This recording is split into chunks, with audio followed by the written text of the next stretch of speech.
ईशा ने कांपते हुए हाथ जोड़कर सूरज से कहा कि उसे ये नौकरी बहुत ज़रूरी है।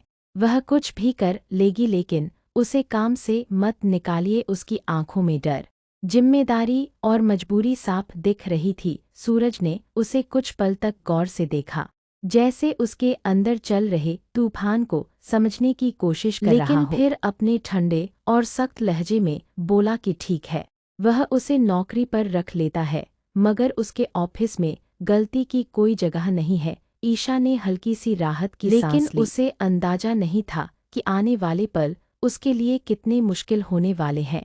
ऑफिस का पहला ही दिन उसके लिए किसी परीक्षा से कम नहीं था।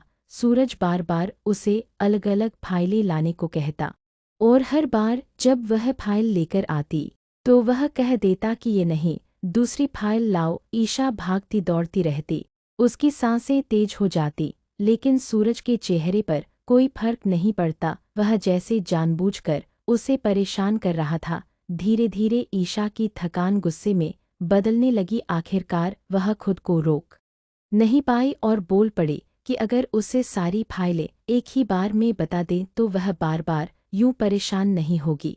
पूरे ऑफिस में सन्नाटा छा गया। किसी को उम्मीद नहीं थी कि कोई सूरज से इस तरह बात करेगा।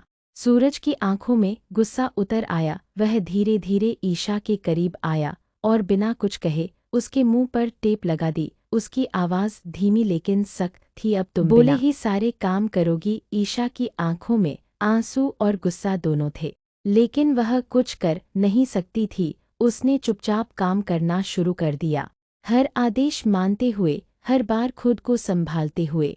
कुछ देर बाद सूरज ने फिर उसे एक फाइल लाने को कहा, जो उसने जानबूझकर बहुत ऊंचाई पर रख दी थी। ईशा ने इधर-उधर देखा, फिर एक कुर्सी खींचकर उस पर चढ़ गई। वह सावधानी से फाइल तक पहुंचने की कोशिश कर रही थी। उसके हाथ हल्के हल्के कांप रहे थे। जैसे ही उसने फाइल पकड़ने की कोशिश की, उसका संतुलन बिगड़ गया। कुर्सी डगमगाई और उसका पैर फिसल गया। वह नीचे गिरने लगी। उसकी आंखें डर से बंद हो गईं। उसी पल सूरज ने तेजी से आगे बढ़कर उसे पकड़ने की कोशिश की, लेकिन ईशा सीधे उसके ऊपर आ गिरी। दोनों जमीन पर थे, एक दूसरे के बेहद करीब। कुछ सेकंड के लिए जैसे सब कुछ थम गया। उनकी सांसें एक दूसरे से टकरा रही थीं और उनकी नज़रें एक दूसरे में उलझ गई थी। ईशा की आंखों में डर के साथ एक अजीब सी मासूमियत थी, जबकि सूरज की आंखों में पहली बार गुस्से की जगह नरमी दिखाई दे रही थी। धीरे धीरे सूरज ने अपना हाथ बढ़ाया और ईशा के मुंह से टेप हटा दी। ईशा ने गहरी सांस ली, जैसे उसे फिर से आज़ादी मिली हो।